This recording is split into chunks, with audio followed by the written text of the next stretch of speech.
Well, let me formally welcome you to Intersection, where practice and theology meet.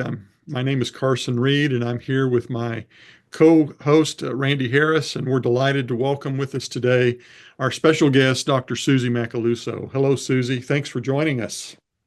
Thanks for having me. It's great to be here with you guys. It's really, really good.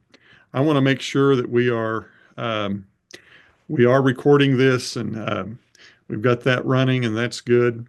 Um, Suzie, you're here to help talk a little bit about some things that are going on in terms of research, and we'll get into that in just a moment. But let me just say a word about you. You're a trained in background in sociology, finished a PhD some years ago at University of Purdue, or Purdue University, as we say in Indiana. And you've got a long interest in what's going on in congregations and churches, taking a look at the sociology of faith in North America. We'll look forward to engaging you in those conversations. We're grateful for the work that you do with us with an instrument in the church called the Church Health Assessment that we utilize in the Siburt Institute. And we may say a word or two about that as we go along as well. Again, for those of you joining us, we're grateful for your presence today on this call. Again, feel free to speak to one another through the chat.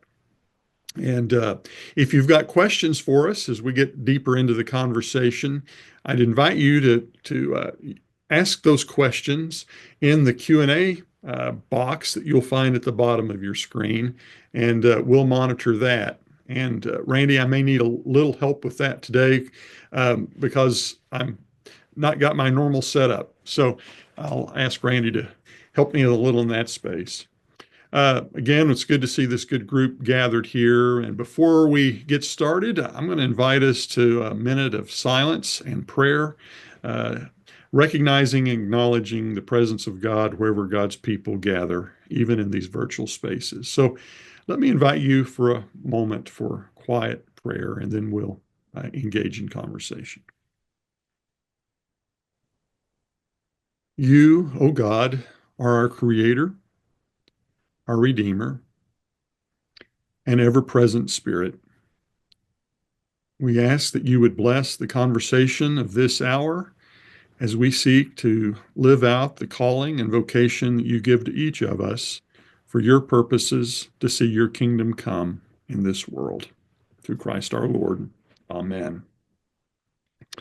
Well, Suzie, you do a lot of work and thinking about congregations from a sociological point of view, and that I think helps us. Many of us on this call are persons who are ministers, are missionaries, or people who find themselves in congregational contexts, and we often think about things from a particular point of view, but you're coming in a different way, and that's often helpful to us. So let me just ask, when you think about what's happening in American Christianity today, what would be sort of a summary? How would you kind of get us? Let's set the table here just a little bit. What are you seeing in Christianity here in the United States?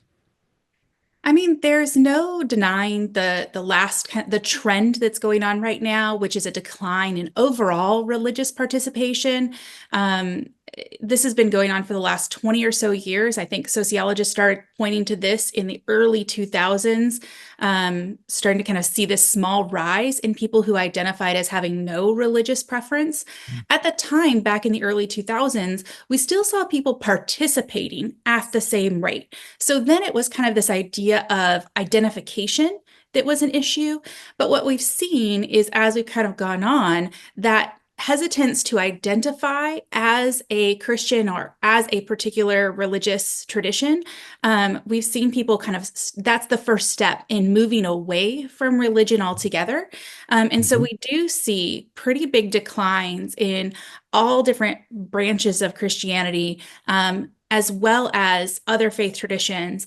And then when we also look at other markers of faith, so not just your identification, but also your attendance, your prayer life, your scripture reading, kind of other things that we think of as things that religious people do, all of those markers have been in decline.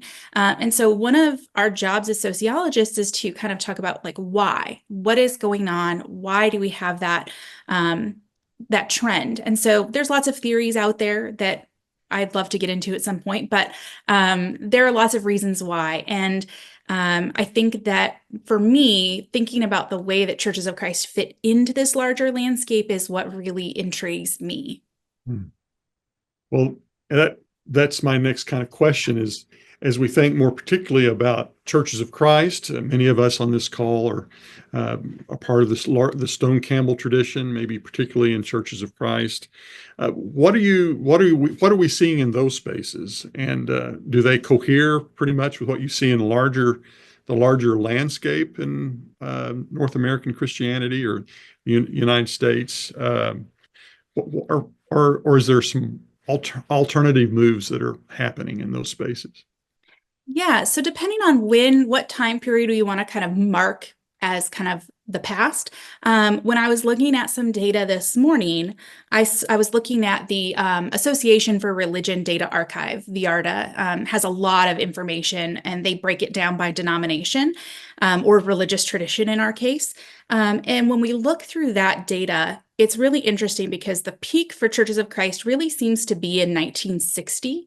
I think there's some sort of split or different way of identifying ourselves that happens around 1980 that really cuts the numbers.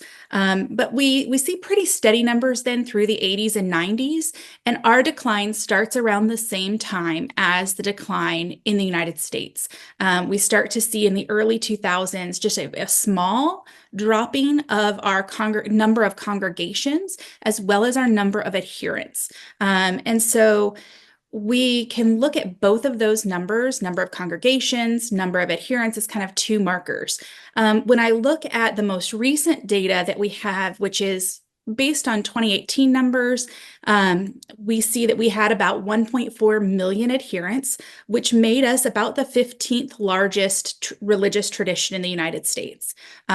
We also had roughly 12,000 congregations. And in terms of congregations, that's the 8th largest number of congregations for a religious tradition. So even though we don't consider ourselves a denomination, our tradition is a very large tradition and is very impactful to kind of US culture. And so I think thinking about our trends helps us to understand perhaps larger US culture and thinking about the impact that we might be able to have on broader society. So we are seeing those same declines that we see in the US. The same trends that are true across the US are true in our tradition, or so it seems. So, and remind me, those numbers, 1.4, 12,000, are from what point historically? Those are from the 2020 US religion census, Okay. which is done by a third party. It's just a bunch of researchers that do that. And that data, I believe, was reported by the 21st Century Christian, the folks who put together the Church of Christ directory, Churches of Christ in the US. Right. So that's our best estimate of the 2020 numbers. Right. I am curious, it may be too early to answer this question. Are there any ways in which our trends are not synced up with the broader trends of American Christianity? That is, that might be tradition specific to us, because the stuff that's affecting everybody is maybe stuff you can't do anything about. So have you noticed any ways that we're special, or we just look pretty much like everybody else in terms of the big sociological trends? Yeah, the big trends, we are very similar, but there is something that is unique, and I think it's that in that number of congregations. So if you'll remember, in terms of our sheer number of adherents, we rank 15th. But in our number of congregations or individual churches, we rank 8th, which means that we have a lot of churches in places without other churches.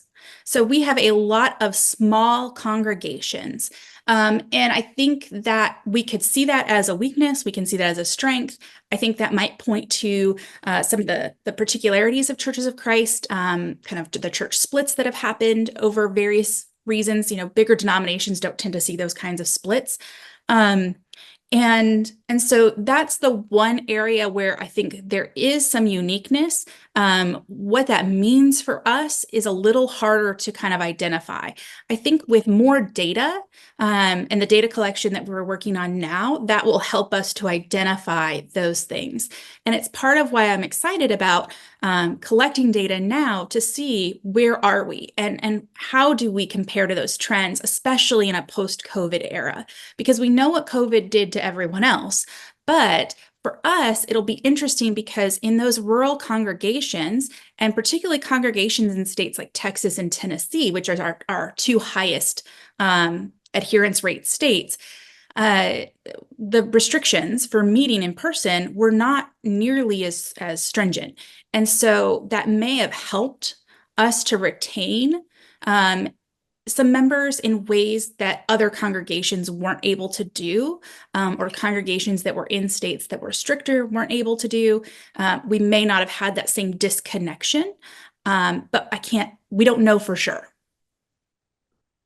That's good. There's a couple things there I want to chase around, but I'm going to let them set for a minute. Part of this work and analysis that you're alluding to, Suzie, comes from people doing research and gathering data, and you're involved in some of that right now. And one of the reasons we wanted to have this conversation is to talk a little more about some of that research. But before I do that, why does data matter? I mean, talk a little bit about your profession for just a little bit. I know I could give you a window and you just go rolling right through, and we'd spend an hour later, we'd be talking about how important sociology is for everything. But give us a why does it matter to get accurate counts, and how do you and others who do sociological work and provide data? I'm thinking of so many of the different voices that we respect that are giving us this kind of data. Why does that matter? Help us understand something about your work. Yeah, so I think there are, for me, three main reasons why data on churches in particular and churches of Christ is so critical. And the first is we need to know who we are. Who are we as a tradition? Who is part of our network? Who is part of our tradition? Where are we? Where are we located physically? Where are we at in terms of theology, in terms of practice? What are those major divisions within our group? Are they the same divisions today that they were in, say, the 1980s or 90s? Are the labels that we give ourselves, mainstream, non-institutional, are those still accurate for the real divisions that we see today? And then by understanding those divisions, by understanding those streams, that helps us to make data-informed decisions. And so making decisions, especially for our universities, for our groups that are serving multiple congregations, to allow them to know how best to kind of utilize resources, and also to make sure that all of those small congregations that oftentimes maybe get left out of things are brought into conversation, that are included in ways that maybe they haven't felt included in the past, because we know that community is so important. And beyond the local community of the congregation, feeling connected to the larger community of Christ is also really important to what it means to be a Christian. This also helps us to know how to serve one another and serve one another well. And so those are kind of the three things: is we need to know ourselves, we need to be able to make data-informed decisions, and we need to know how to serve one another well. Thanks for that. So I know that for years, the 21st Century Christian out of Nashville has maintained sort of a list or directory of sorts. In fact, that actually roots back to a fellow by the name of Mac Lynn, who, I don't know, Randy, I think you and I probably had Dr. Lynn as a professor way back in the day, and his thoughtful engagements in this continue through 21st Century Christian. But something new has been emerging over the last, I don't know, year. And tell us a little bit about the new Church Research Council. Yeah, so the Church Research Council was formed in order to do this sort of research. So for most denominations, there are, especially the mainline denominations, they have a research office. So the Southern Baptists have a research office, United Churches of Christ, Presbyterian Church USA, Episcopal Church, the Nazarenes, the Lutheran Missouri Synod, that's where I was going. They all have these research offices. And so they have offices that are tasked with gathering data on their denomination. And that looks like looking at the denomination as a whole, but it also means serving individual congregations as needed. We just don't have that because we don't have that same structure. And so in order to kind of fill this gap, we've created this nonprofit, the Church Research Council, that right now is primarily focused on just counting, right? Counting our churches, understanding who we are. And then we're also thinking about going forward, what does this work look like? How do we need to continue this work into the future? What is going to be useful for congregations, for our tradition, so that we can maybe stem the decline a little bit and encourage churches along the way. And so that is kind of one of our main goals, is to really continue the work that others have started and expand upon that work. So right now, the National Survey of Churches of Christ is what we're working on. It is the largest survey of Churches of Christ that we know of. And it goes beyond that directory level that is so vital to kind of a lot of the work that we do, but includes a lot of other information on how people are utilizing their churches in terms of physical space, what kinds of programs are we providing, what do the finances in our congregations look like, how many people are in ministry, in staff at our congregations. And so all of that information is really going to be helpful as, I think, for me as an educator, as we prepare kind of the next generation of leaders and think about how we can encourage those students who are wanting to go into ministry to kind of be able to be in it for the long haul without facing burnout and other things. What we know is that when we don't provide data, estimates and guesses are used to infer. And so I would rather us provide the data for outside researchers than have them estimate and perhaps get it very wrong, miscount us, underestimate us, which often happens. And so I think that's part of the importance of this work, is making sure that we are telling our own story and not letting other people tell our story for us. So, are you trying to contact every Church of Christ in America? Yes. Yes, Okay. we are. Yeah. So how does that happen? Like, we have lots of ministers on this right now. Do they get an email? Do they get something to the church office? How does that work? Yeah, so there's kind of this three-pronged approach. So step one was we advertised it through the Christian Chronicle, who is a partner, as well as on social media and other networks like that. An email went out from the Christian Chronicle, not Christian Chronicle, sorry, the 21st Century Christian, to the list that they had, which was based on the 2018 list. So every church that had an accurate email address would have gotten an email from 21st Century Christian about the project. Then, after we let that kind of simmer for about a month, we sent out physical mailers. So using, again, that 2018 list, a physical letter went to all the congregations that we had addresses for. And so that we are receiving those back right now.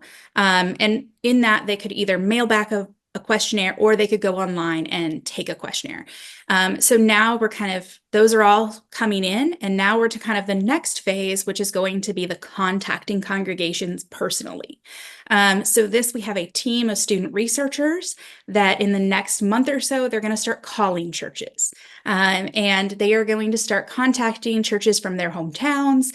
And that is going to be kind of the next phase. We also have partners outside of the student researchers in kind of 15 broad regions, and they have offered to kind of be responsible for their region. And so we have a list where we update who we've heard from and who we've not heard from. And so they are kind of reaching out to folks that they know in those congregations to respond. And then, of course, what if we don't have information on a church? Right? What if there's a church out there that we don't know about? That's where kind of word of mouth is so important, and just getting the word out in as many networks as we can to encourage people. If you attend any congregation that considers itself a part of Churches of Christ and that religious tradition, then please fill out the survey. So that's kind of where we're at with things. So there's kind of this multi-stage process that will take quite a while as we gather data. Well, this is a broad project, right? I was just thinking there are 3 or 4 initial partners, 21st Century Christian, the Christian Chronicle, Heritage 21, and Siburt. But you've got a team of researchers that are working that you've got persons, you mentioned regions, but I know that you've got persons who know the Black church or the Hispanic communities, et cetera, right? So talk a little more about the team that you're working with because this is a broad attempt to get to every nook and cranny of Churches of Christ. Yeah, so leading up that effort is Stan Granberg, who is with Heritage 21, and he's driving a lot of this conversation. But he has assembled kind of a leadership team that consists of mostly ministers, and then myself, from various streams of Churches of Christ. So you have mainstream Churches of Christ, traditional kind of groups. Then you have some representation from non-class Churches of Christ. You have representation from historically Black churches, from Latino churches, as well as church plants. And so kind of all coming together to be responsible for the various streams as well as geographic locations. And then beyond that, working specifically to try to recruit folks from the One Cup movements and the non-institutional movements. Those, of course, are the most difficult because they don't necessarily align or feel that they are still within the same tradition as maybe the mainstream Churches of Christ. And so they're a little bit more challenging. We've gotten permission to use some of their lists that they have, but that's kind of as far as we've gotten. So we'll be reaching out to those congregations, and that's going to be one of the hardest steps that we have. And I suppose that if even somebody on this call says, "Hey, what about we're in this space," you would welcome a query, right? You want to engage with people. Part of this is seeing what's happening in and out of this tradition, this legacy of the Stone Campbell movement, and because that helps us think about maybe the future as well.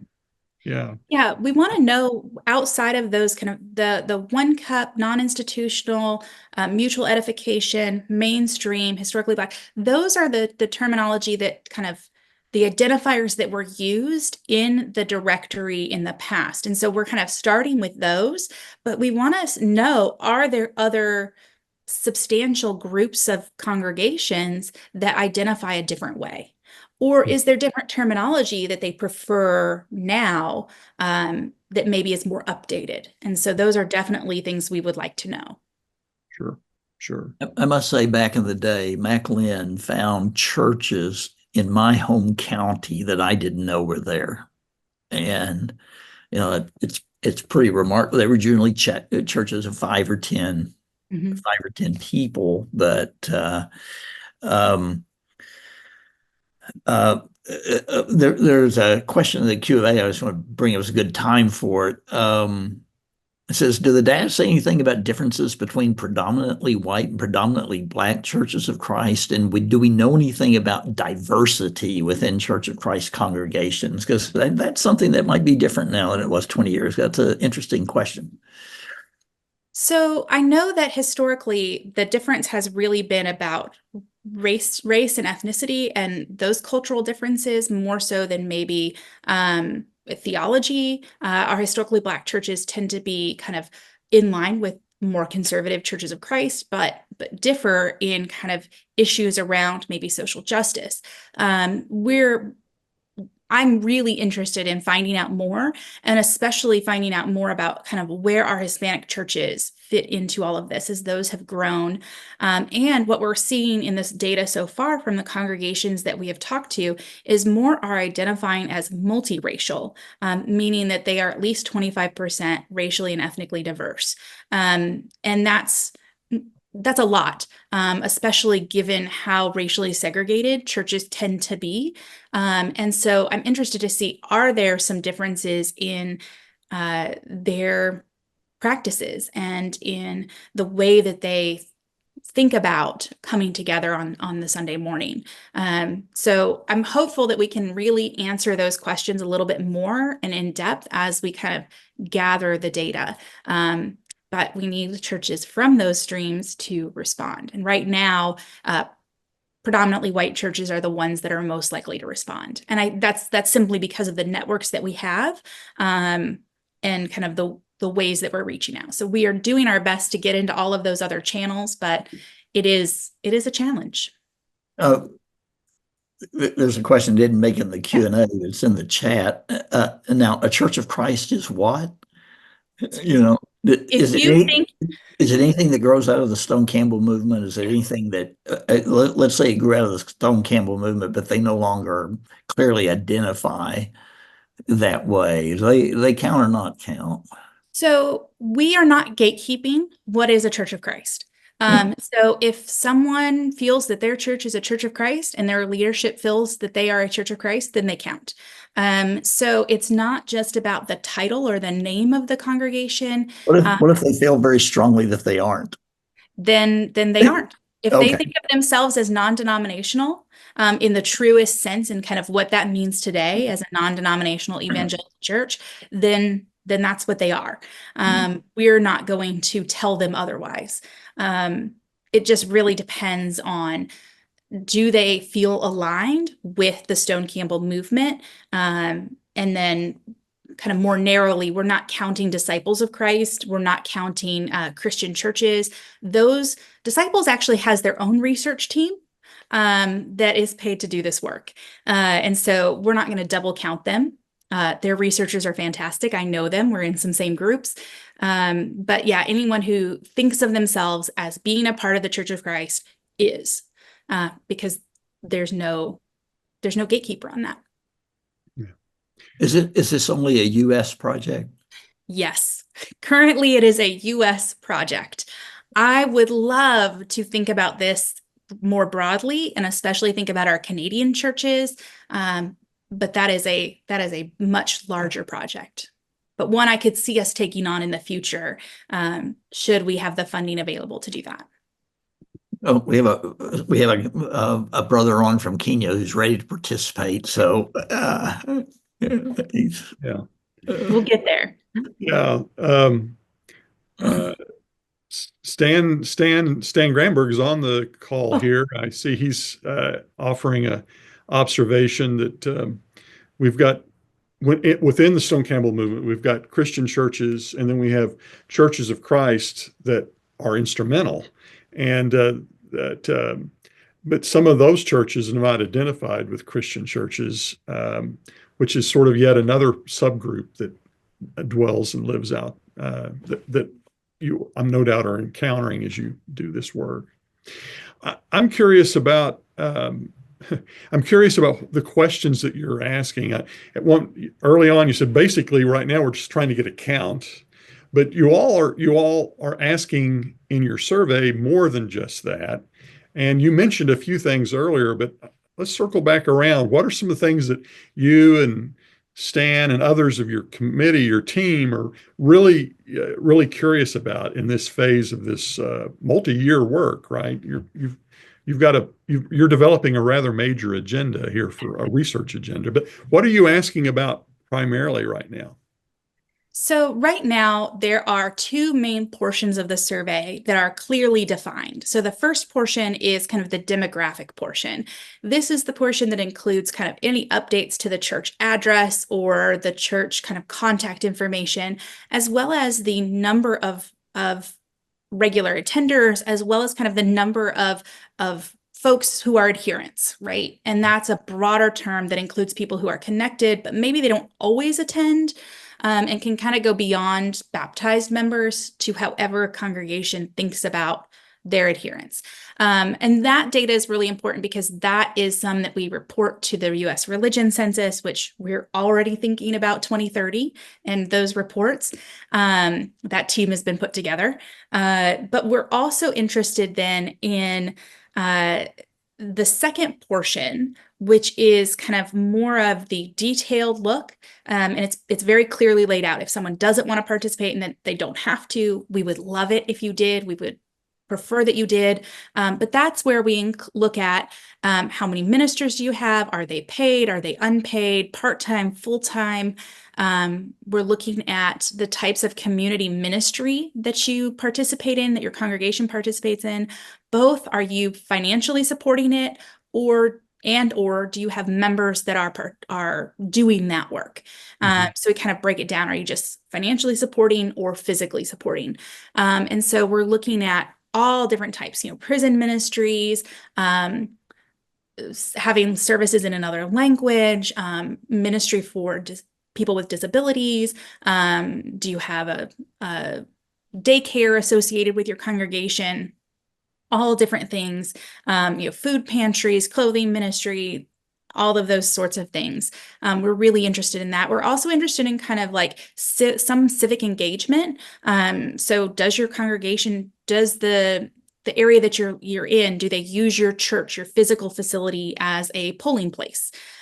So some things like that we're interested in. We're also interested in the roles of women in congregations. So we're interested in kind of all of the different ways that men and women serve. And so we're just kind of looking at where are the major lines in terms of women's involvement. And then we're also interested in kind of what are we looking at in terms of budgets? What does giving look like in our congregations? Because that's also an important marker in terms of health of a congregation and an overall tradition. So if we're thinking about kind of where are we at in terms of health and comparing ourselves to kind of other denominations, that's helpful information. That's good. That's good. All of you who are viewing, please, if you've got a question for Suzie or you want to get something into the matrix of this conversation, please post that in the Q&A. We'll pick up. Can I hit you with a couple of those questions? A couple I think can do quickly, others maybe not so much. I've heard that we have a higher percentage of scholars and academics than other denominations. You got any info on that? I don't yet. I think that's probably true. Based on other work that we've done in the church health assessment, the congregations that we've worked with have been much more highly educated than the average US population. And so I don't know that's not representative, because I know that those congregations are not representative, but we are looking at 60 congregations so far, and they are highly educated. And so I have a suspicion that we are more highly educated because of the way that we think about everyone can learn about scripture, and that education is important and is not contrary to belief. I think that's part of who we are. So I think there's something there. I don't have definitive evidence yet. And I think part of the question may have had to do with the way we started schools, because we didn't trust other people to train our ministers, honestly. So, you think there's anything to that? Do we have more people involved in academic sort of seminaries and theology and that sort of? It seems like a lot of other denominations have a bunch of that too.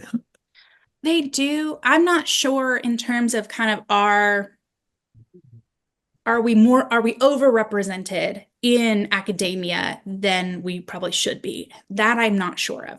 That is a great question that I would love to answer. Yeah. But a lot of anecdotes answering that. Anecdotally, that's what people will say. But I appreciate having you on this, because what's the data, right? What's the data? And that's good. Well, and the first step to answering that is we need to first know where our congregations are and know where our adherents are. So then we can actually reach out to them and ask Right. and see about their involvement. I mean, we know that there are more churches of Christ in the cities where we have universities, right? There are 32, well, as of today, 31 churches of Christ in Abilene. And that is not even the greatest concentration of churches of Christ in a county. That honor goes to Tennessee. They're Mhm. 4 of the top 5 counties with adherence rates in churches of Christ is in Tennessee. And so we need to know where we're at so that we can ask those questions. Yeah. So we have data or contact information so we can contact ministers and see who they are, Right. know more about them. Yeah. You go ahead, Randy.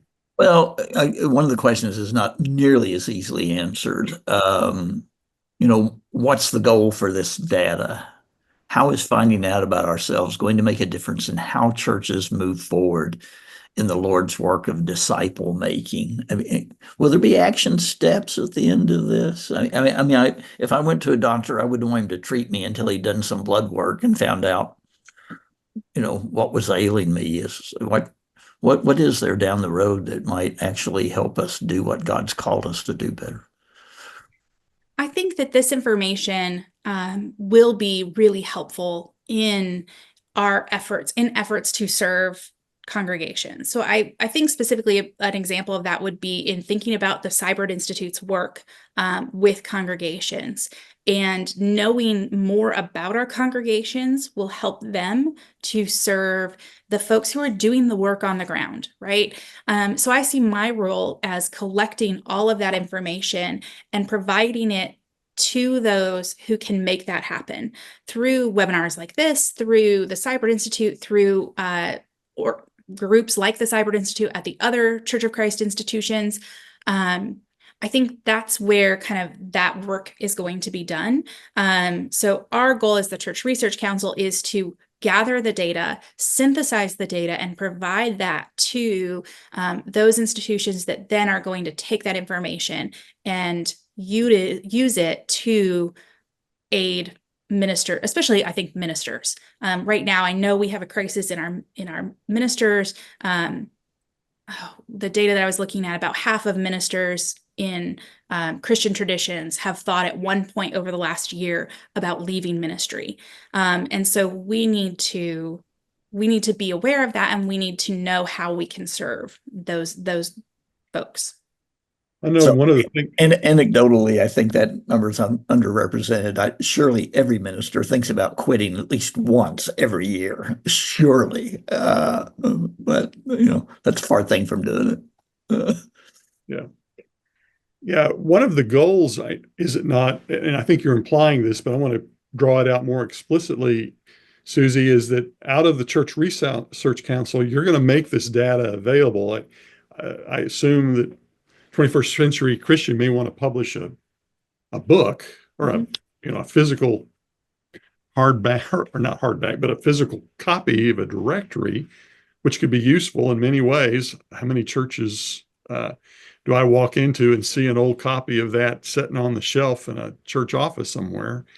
But there's actually some capacity here. I think you're imagining how ministers, church leaders, groups that work with congregations like the Siburt Institute, but could be able to access data and actually manipulate's the right word, but bring that data together and ask, well, how many churches are there in this county, or what's going on in this region of the country, or et cetera?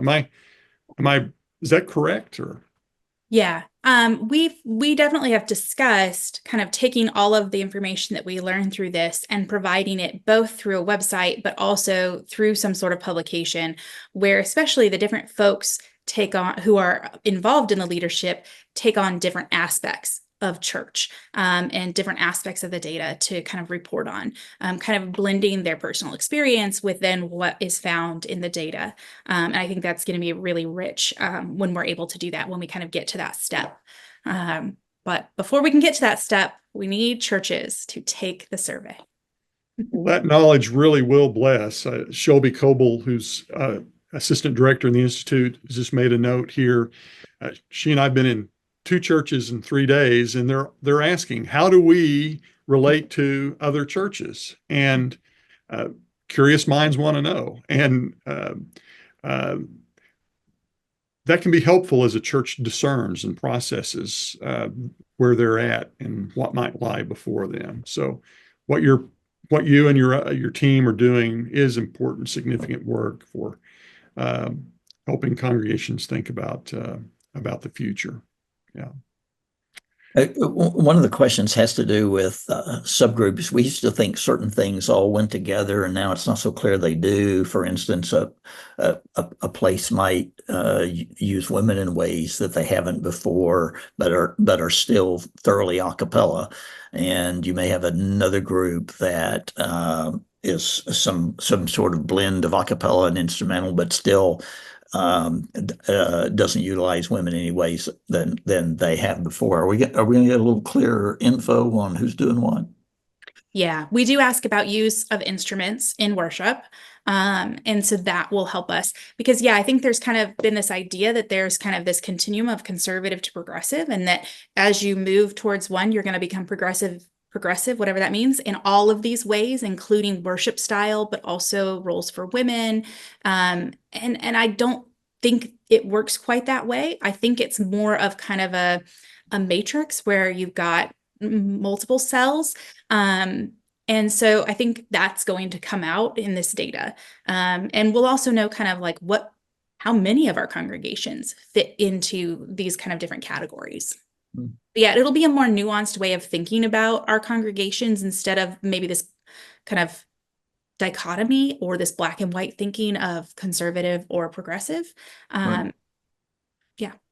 So I heard that you're 2030 earlier. Are we going to have some info before 2030? Yeah. So the 2030 is just the national effort Right. To create the religion census. We'll have data, hopefully early data coming out in January, February of next year. I've got some preliminary data already on the congregations that have responded so far. And so we'll be able to say a little bit about Churches of Christ. And then our goal going forward is to continue to collect data, whether that's, changes for churches, if churches close or they merge, that we would be able to keep on top of that information over the next 5 years, so that when it comes time for the 2030 religion census, we already have the numbers and we can just send in a report rather than having to start all over again. And so that's kind of one of our goals, is we don't want to have to do this level of work every 5 years or every 10 years. I think it's going to be a lot easier if we can maintain a list and kind of check in with congregations more regularly, which is what they were doing before, right? Every 3 years, I believe, was the data collection kind of process. COVID just kind of threw a wrench in all of that for the 2021 data collection. We were talking a little about this off screen. What's a response percentage that would make you very, very happy? I mean, I want 100%. If we don't get a response from a church that is like a full, complete response, I at least want to know that they exist, right? Mm-hmm. I want to have as accurate a list as possible of congregations that exist. And I don't want to have in our list any congregations that have closed.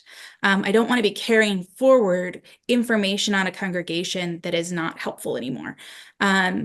But I think realistically, based on my conversations with larger denominations where they have more kind of authoritative structure, I think probably 80% is a very, very robust goal.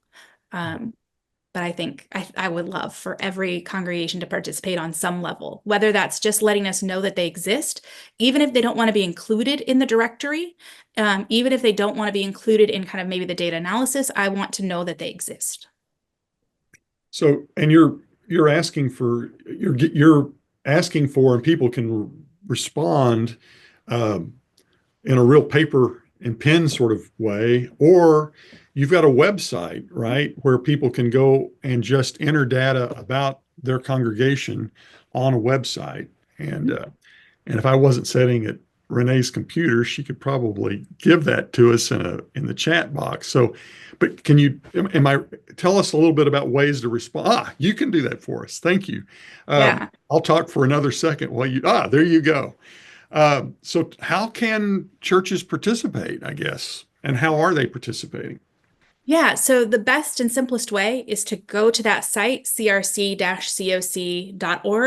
and that you'll have two options, English and Spanish. So we do have the full questionnaire in Spanish. And so that is actually a historic move on its own, to provide the information in Spanish. And so sending it to, if you're not the one at your church who might be responsible for that, making sure that that someone in your congregation is responsible. We have had congregations where multiple folks have responded. Love it. I would prefer that than no response. So that's the easiest way. If you want a paper version, there's also a PDF at that link that you can download and print, if you prefer to do it that way. And then you can mail it back. It will come back to an ACU box that is specifically set up for the Church Research Council. I collect that data here and have students who are here at ACU enter that data. So we have it all online, all in our database. Yeah. Yeah. It's great. Yeah, that gets back to your student researchers who you've got in all kinds of places across the country, right? Yeah, we've got students at Pepperdine, York, ACU, Faulkner. Those are the main ones that we have right now. Okay. But that's quite a variety. And runs the gamut. We are hoping in the spring to kind of recruit a couple students from Lubbock Christian and from Harding who just didn't have time in their fall schedules to participate. But we know that there will be lots of work still to do in the spring. So I enjoy being able to have students kind of get hands-on experience with research. So they are verifying all of the addresses that we get. They are ensuring that these are actual physical places. They are also helping us kind of keep track of who we've heard from and who we haven't heard from. They'll be doing the calling. And then some of our student researchers are senior sociology students. And so and other social science students, they will actually probably help some of the data analysis as we kind of get to that phase. So really work that an undergraduate wouldn't normally get to participate in. So it's a great learning experience for them. That's great. So there is another research sort of oriented question in the Q&A. Will we know whether these congregations are growing, stable, or decreasing in membership? I mean, are you going to have something to compare it to? Or are they going to tell you that information? Yeah, so we have the 2018 data. So we will be able to compare and eventually we will be able to combine kind of the data from the 2015 and kind of working backwards so that we can see trends over time for these congregations. That will also allow us then to put in congregations that have since closed and kind of look at what were their trends over the last 20 years. Kind of what was the point of no return for them where they were not able to kind of regrow or rebuild or renew. And so that will kind of help us to know what are the signs that a congregation should be looking for of when they need to ask for help, and when they might need someone to come in and kind of help them think about their vision and their mission for the future. And that's kind of one of the other goals that we have. So that's connecting the data we collect today with the previous data collections, which did include a number of members. Yeah, I think those numbers going back a ways aren't very reliable. I think that churches say we've got to be growing some, so they added 10% to whatever the number they'd given in before. I honestly do think. I was looking at when I would look at churches I knew and saw the numbers they were reporting, they didn't look accurate to me. So I was looking at the data that is provided through the through the ARDA. So the ARDA, the American Religious Census, they show kind of a historical look at data, and they take data from all different sources that they can find. And what I noticed for ours is that there are some serious discrepancies. There are years where we have very round numbers that are reported. And there are years where nothing changes. So it goes from one year to the next where there's no change. So I know that those are years where we didn't report. And they're guessing, right? They're guessing based off of whatever is printed, whatever is out there. And that's just, we know that's not best practice, but that's the best they could do, right? So our goal is to, from going forward, have that be as accurate as possible. It's never going to be 100% accurate because just we want to look good for others. But also there are people who stay on the rolls of a congregation long after they've left. So they don't ever make an announcement that they're leaving or officially, whatever that means, leave. So they're still kind of on a list as kind of a part of the congregation, but they're not really a part of the congregation. Mm-hmm. That's good. That's good. Are there other ways in which churches or ministers or other interested people could be helpful to Church Research Council? I'm just kind of curious. I'm sure that you may be looking maybe for people in particular areas or regions or have particular insight, but I don't know. If there are, what might be some ways others could be helpful to you going I mean, forward? if you know that a church in your area or you know of a church that has closed in the last few years, let me know. Even if I've already heard it from somewhere else, just knowing that I don't need to call that congregation, right? That's a huge help. So outside of just talking to those that you know or other churches in your area and trying to encourage them to participate, if you know of a congregation that is closed, let us know that information so that we can mark that in our database so that we know not to exert a lot of energy trying to find them. Right. So that's hugely helpful.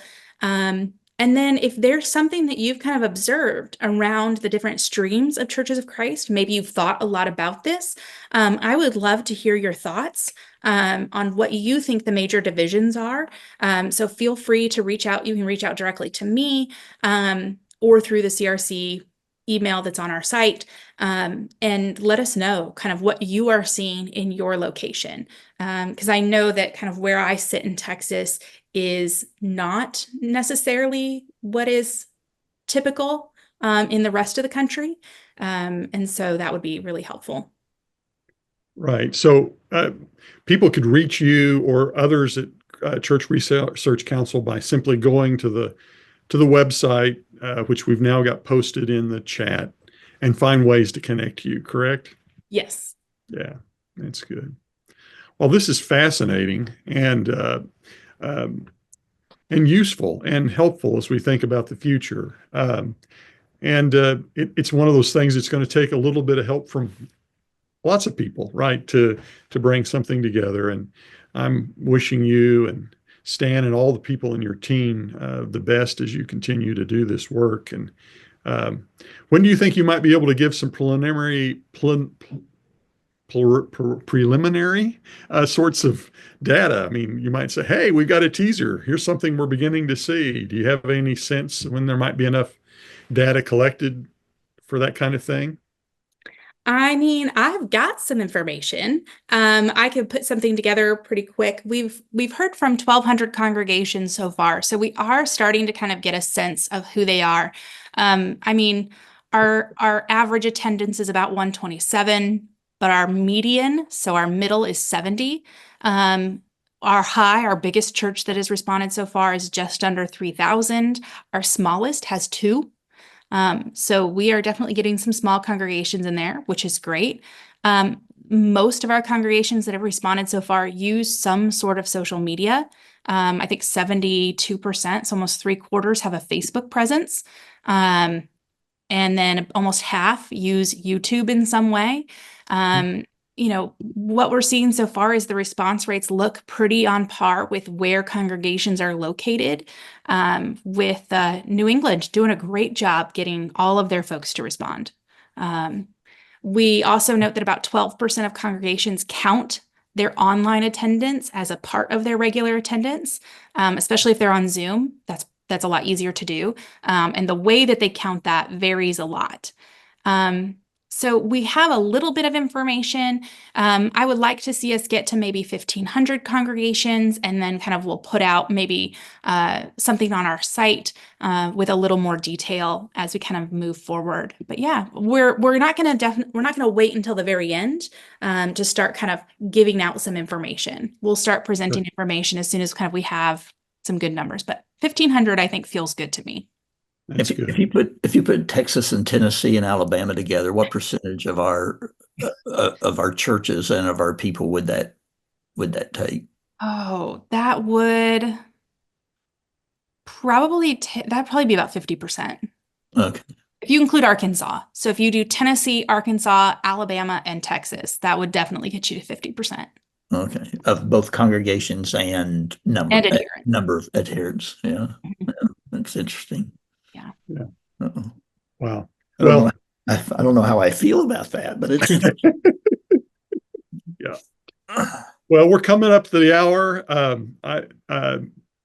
We've had a great conversation here. This is lovely. A shout out to the Church Research Council and the work you're doing, and for those partners underneath that. We're just grateful for the good work there. And I'll just ask Randy, Suzie, is there any last word you'd want to offer to this as we wrap up? Let me just say thank you, Suzie, for joining us today and for your good work, and keep us in the know as you learn and see things coming along. We have one more intersection event for 2024. It's hard to imagine, but we're in November and December is coming. So to those of you viewing tonight, we want to, or this afternoon, want to invite you to tune back in on December the 3rd. We'll be, our special guest that day will be Brad East. He's actually got 2 new books out. We're going to be talking about one of those, a book that is titled something like Letters to Future Saints. It's a lovely engagement with the formative work of speaking about the nature of the faith to someone who is curious. And so we're looking forward to that conversation coming up on December 3rd. A special thank you to Renee Paul, who's had to work behind the scenes from some other computer that she scrounged up somewhere in the building. I see she's posting away. Thank you, Renee, for your hard work today, and thank you all for joining us. Randy, could I invite you to give us a good word as we close?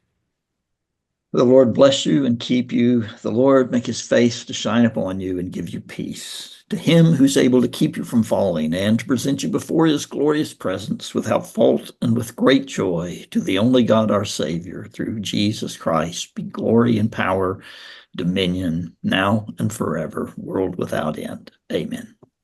Amen. Thanks. Thank you guys for having me.